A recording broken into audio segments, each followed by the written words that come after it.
Hola, ¿qué tal? Buen día. Estamos aquí para continuar con esta serie de videos cortos en donde analizaremos el contenido de las unidades 2 y 3 de esta materia de principios del juicio oral familiar.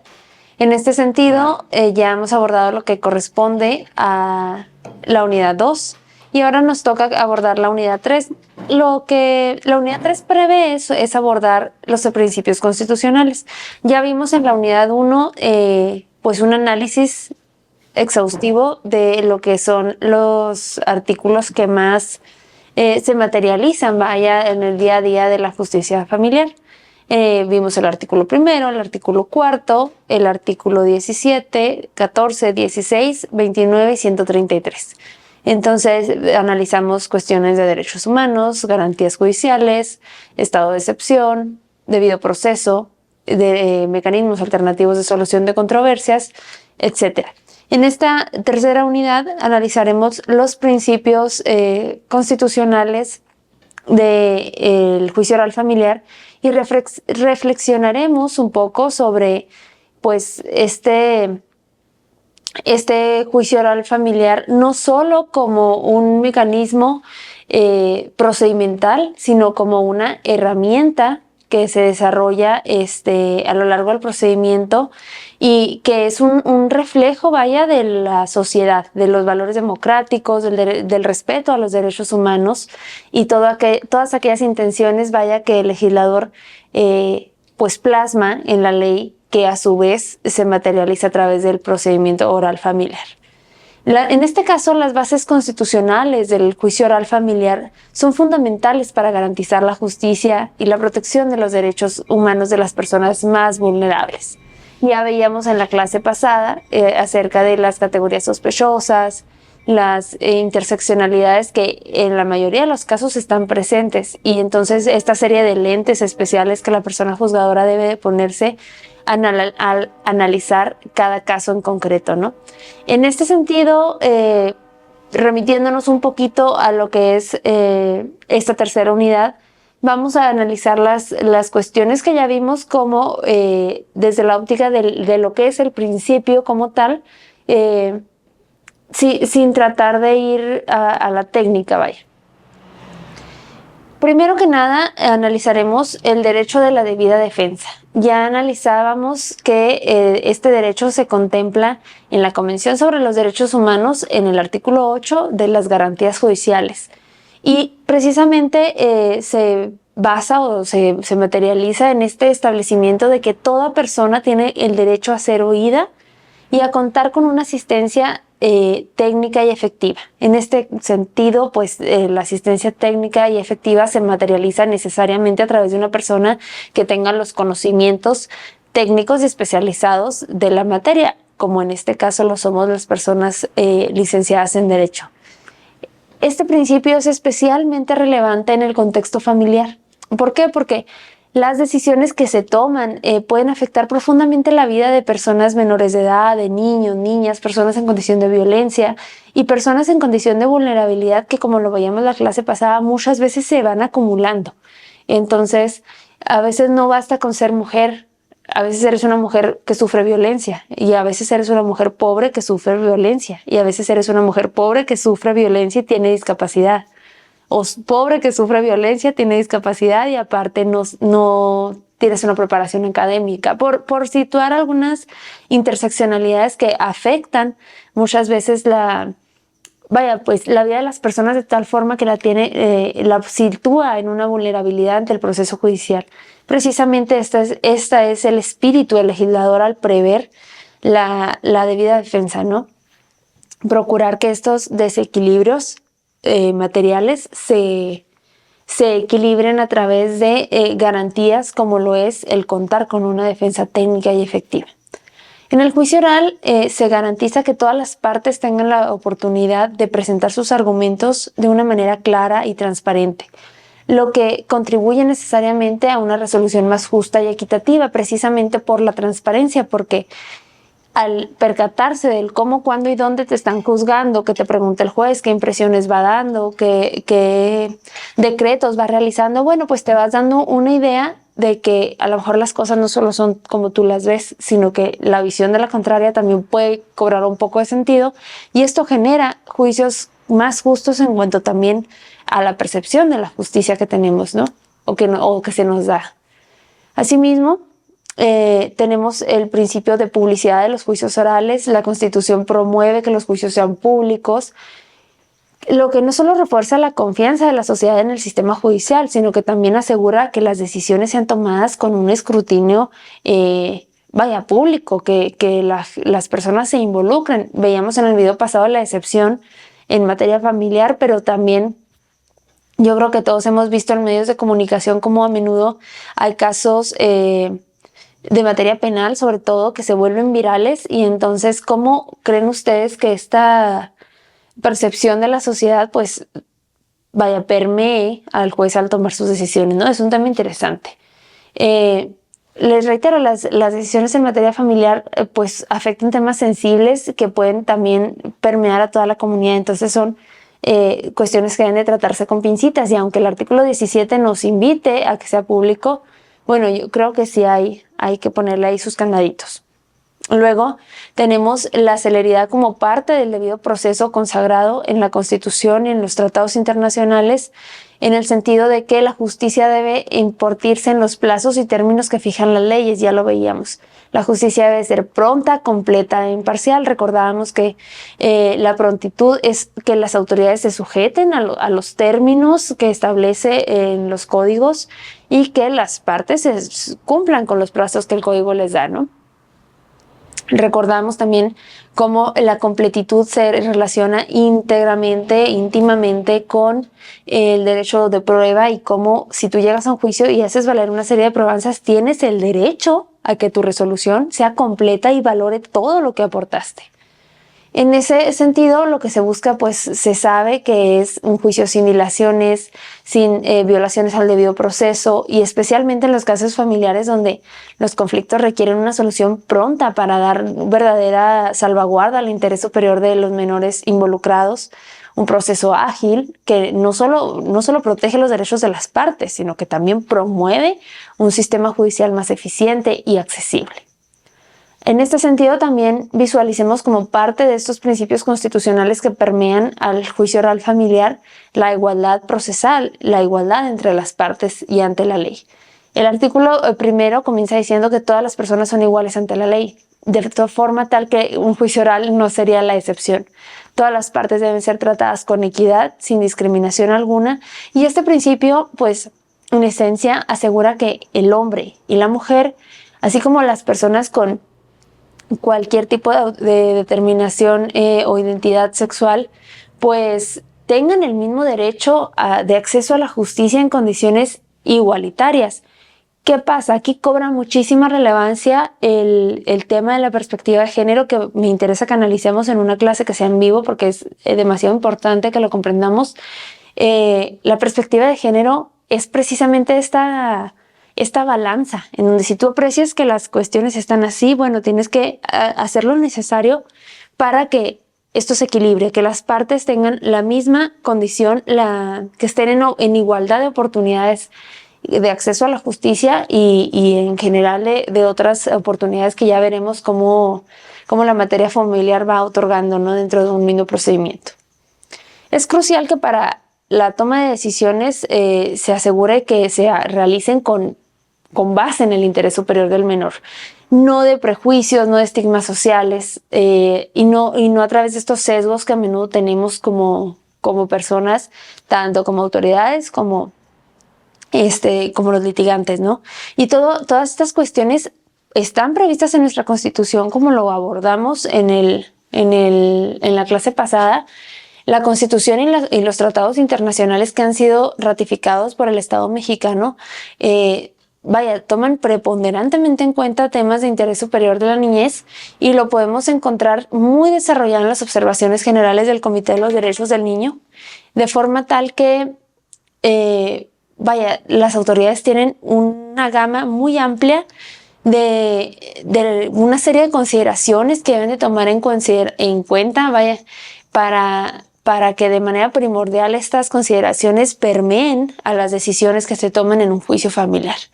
El juicio oral es un proceso, decíamos en el video anterior, transparente, participativo, donde las voces de todos los intervinientes son escuchadas, y eso no es, sin excepciones, es decir, son escuchados los niños, los adolescentes, las personas con discapacidad, y esto a su vez demanda que el juez o jueza asegure que estas personas que participen también tengan las protecciones constitucionales adecuadas. Es decir, no porque un niño llega a una audiencia representado bajo la patria potestad de sus padres que lo representan en juicio, quiere decir que no se puede, por ejemplo, nombrar una persona defensora específicamente para esta persona menor de edad, de manera independiente a sus padres, por ejemplo. La debida defensa también, visualiza que el niño o la niña tengan el derecho original, el derecho individual, sin tomar en cuenta a sus padres, de recurrir a las resoluciones que les afecten, por poner un ejemplo. Es muy interesante analizar los criterios de la Corte que hablan precisamente de eso. Cuando papá o mamá no quieren recurrir a la resolución o simplemente no la recurren, ¿cómo el niño puede venir después a decir, oye, ¿sabes que nadie me dejó recurrirla? Y entonces ha habido procedimientos que se tumban completamente, que se retrotraen por un recurso interpuesto por un niño, ahora sí que por su propio derecho, vaya.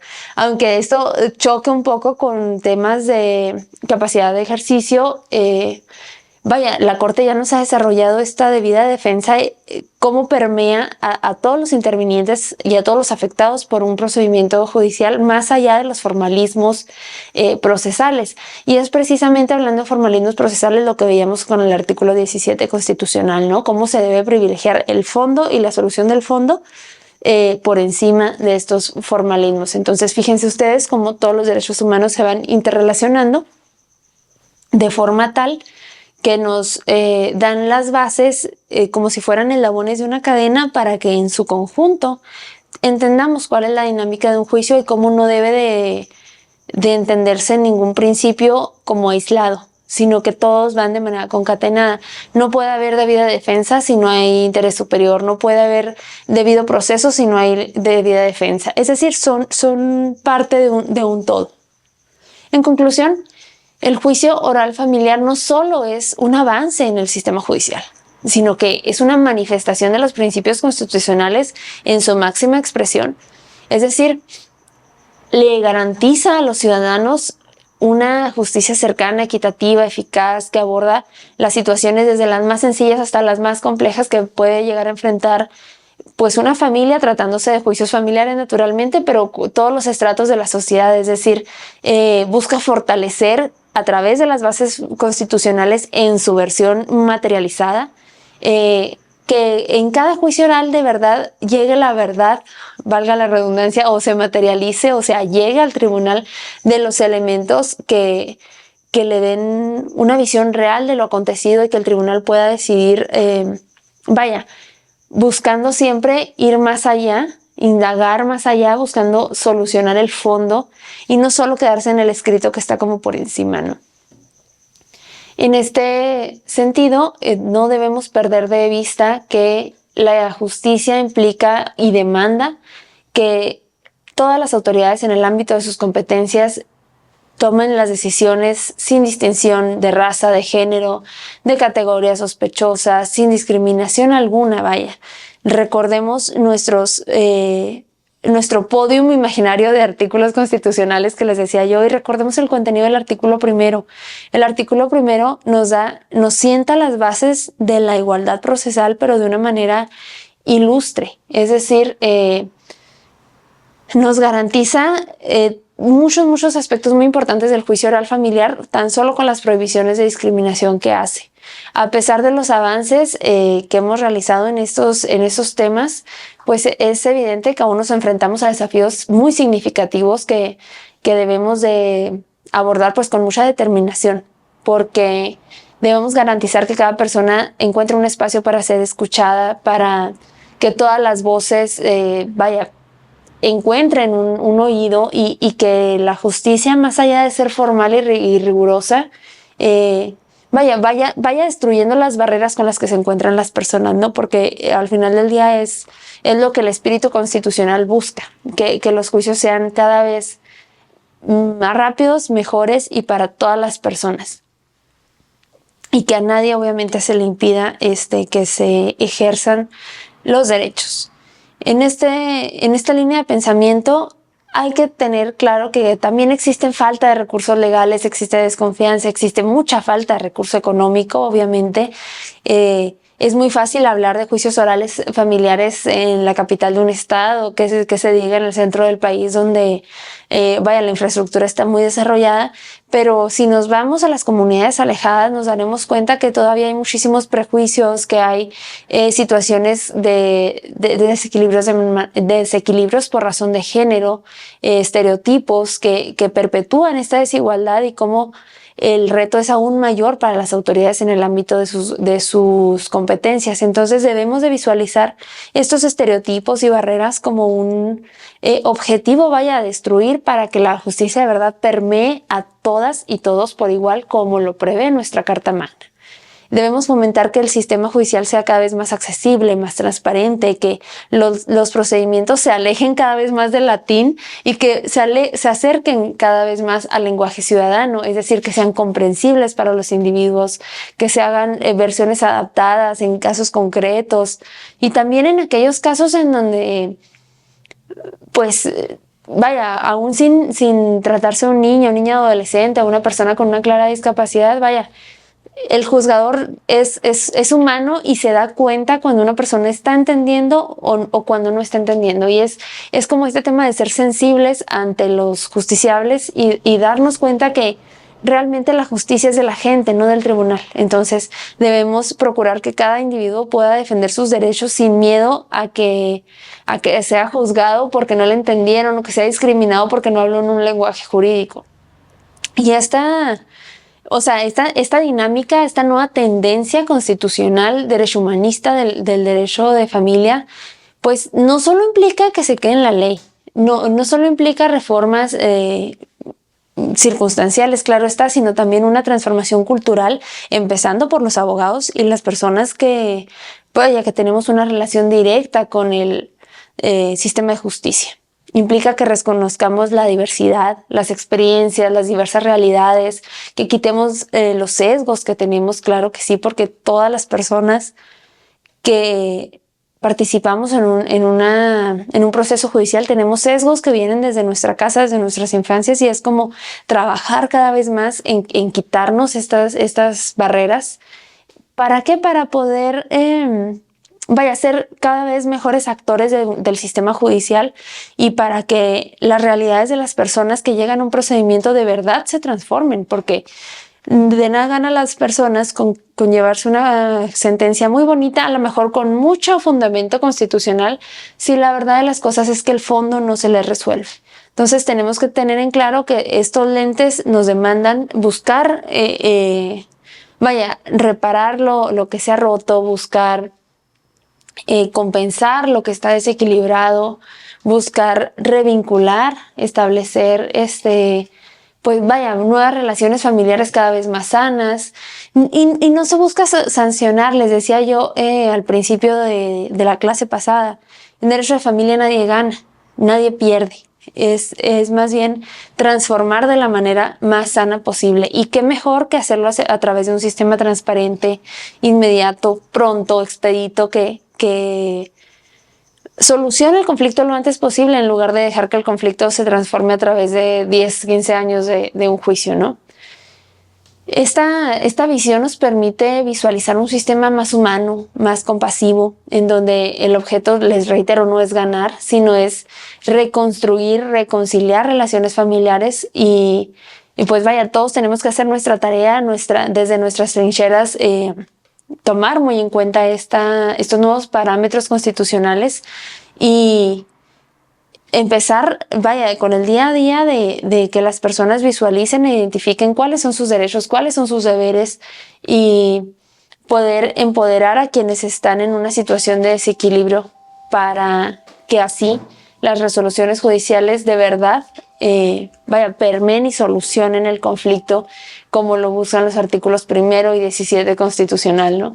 Todos los artículos que vimos en la clase pasada, tienen una íntima relación cuando abordemos los principios uno por uno, que será creo que en el próximo video comenzaremos con los principios, pero lo abordaremos a detalle en la clase del próximo sábado. Y podremos darnos cuenta cómo estos parámetros constitucionales van bajando cada vez más hasta que llegan al juicio de manera material, ¿no? O sea, me refiero a las partes en el juicio no visualizan a lo mejor el artículo 17 a la letra, pero sí visualizan cómo se les está resolviendo el conflicto, sí visualizan cómo se quitan las barreras procedimentales. Entonces, esto es una gran herramienta que nosotros tenemos que asumir con mucha responsabilidad. En este sentido, desde los abogados, los jueces, los magistrados, los ciudadanos, debemos de comprometernos como un verdadero agente de cambio y les digo, reconocer cada quien desde su trinchera qué es lo que le toca en esta lucha por la igualdad y por la dignidad humana, que al final del día es la raíz de los derechos humanos. Recordemos que así lo vimos en la clase pasada. Y a través de esta serie de responsabilidades asumidas, pues podremos garantizar una vida o una dinámica judicial empática con los ciudadanos, en donde lo que se busca es llegar a la justicia y, les reitero, a la solución del fondo del procedimiento, pues a través de las cuestiones que resultan ser más importantes, como lo son el debido proceso y esta garantía que tienen las personas a que sus procedimientos sean justos, que si alguien le realiza un acto de molestia o un acto privativo de aquellos que realiza o que se consignan en el artículo 14 y 16, si alguna autoridad lo hace, que las personas sepan que tienen la posibilidad de acceder a un juicio y de alegar hasta por sí mismas en un plano de igualdad ante el juez sin temor a ser juzgadas. Este tema del debido proceso es muy, muy relevante en todo el tema de derecho de familia. ¿Por qué? Porque tiende a proteger la dignidad humana y a asegurar que la justicia realmente se imparta como debe ser. Les decía yo, si estás en un proceso y estás viendo cómo todo se lleva a cabo, pues percibirás definitivamente más justo el proceso que si no lo ves. Entonces, cómo esto se relaciona con la garantía de audiencia, con la debida defensa y todas las situaciones que veíamos en la clase anterior. Alguno de los elementos del debido proceso puede llegar a faltar y definitivamente tendremos esta percepción de un juicio injusto. Entonces, tendremos en consecuencia violaciones a derechos humanos. Uno de los aspectos más relevantes del debido proceso pues es esta defensa técnica, esta verdadera posibilidad de visualizar una injusticia y poderla combatir, ¿no? Es la mejor forma en la que los individuos nos podemos proteger de los abusos del poder, y se encuentra, reitero, íntimamente vinculado al derecho de igualdad previsto en el primero constitucional, al derecho a la equidad procesal y de manera concatenada genera más confianza en el juicio, en el procedimiento judicial. Exige que los juicios se resuelvan con evidencia, con inmediación. ¿Por qué? Porque de no ser así constituye violación, y entonces esa violación al debido proceso tiene como consecuencia pues que todo el juicio se retrotraiga y se vuelva a realizar, ¿no? Entonces, ante esta posible consecuencia, siento que todas las autoridades ponemos especial atención en que el debido proceso no se viole de ninguna manera, porque violarlo implica gastar tiempo, dinero y esfuerzo en procedimientos que al final del día se van a ir para atrás. Entonces, este espíritu de hacer cumplir el debido proceso pues genera más confianza en las instituciones y en el cumplimiento de la ley. Obviamente sabemos que hay retos, sabemos que estamos en un país donde las personas no confían en sus autoridades, donde hay temas de corrupción, de ineficiencia en el sistema judicial, y todo esto pues es como un obstáculo a la implementación material de los principios constitucionales. Sabemos que los juicios, como les decía yo, muchas veces por la carga de trabajo y la falta de personal o de infraestructura pues se vuelven tardados, se vuelven un poco diferentes al deber ser, claro que sí, pero se trata de trabajar día con día y de ir mejorando en la práctica y de visualizar esto como el hecho de que el debido proceso es un pilar para la justicia y si ese pilar se cae, pues se cae todo lo demás. Entonces debemos de tutelarlo con especial acuciosidad. Espero que estos temas les estén resultando enriquecedores, no solo por el tema del derecho de familia, sino porque sé que todos se desempeñan en ámbitos muy diferentes. Entonces me imagino que estarán, sobre todo las personas que están en las fuerzas de seguridad pública, pues estarán muy relacionados con temas de debido proceso, de cómo realizar a lo mejor las detenciones, a lo mejor un arresto. Y entonces serán conscientes, al igual que yo, que en la medida de lo posible, hacer bien esta parte del deber ser genera mucha confianza en la institución. Entonces es un trabajo de todos para que esto se pueda consolidar y construir una sociedad más justa, más confiada en sus instituciones y en todos los ámbitos del proceso legal, asegurando, por supuesto, una justicia accesible y equitativa para todos. En este sentido, por lo pronto y por lo que hace a los principios de constitucionalidad que se transforman en principios del juicio oral, vamos a estar analizando en el próximo video algunos principios del juicio oral. Son bastantes, entonces como soy consciente que no tuvimos la clase pasada de forma directa o en vivo, pues creo que hay algunos temas de relevancia que podemos repasar en la clase que viene. Entonces voy a comenzar con videos acerca de los principios del juicio oral familiar. Si tienen alguna duda, por favor déjenla en los comentarios o anótenla para la clase que viene en vivo el próximo 12 de octubre. En este sentido, me dio mucho gusto saludarlos y nos estaremos viendo en el próximo video.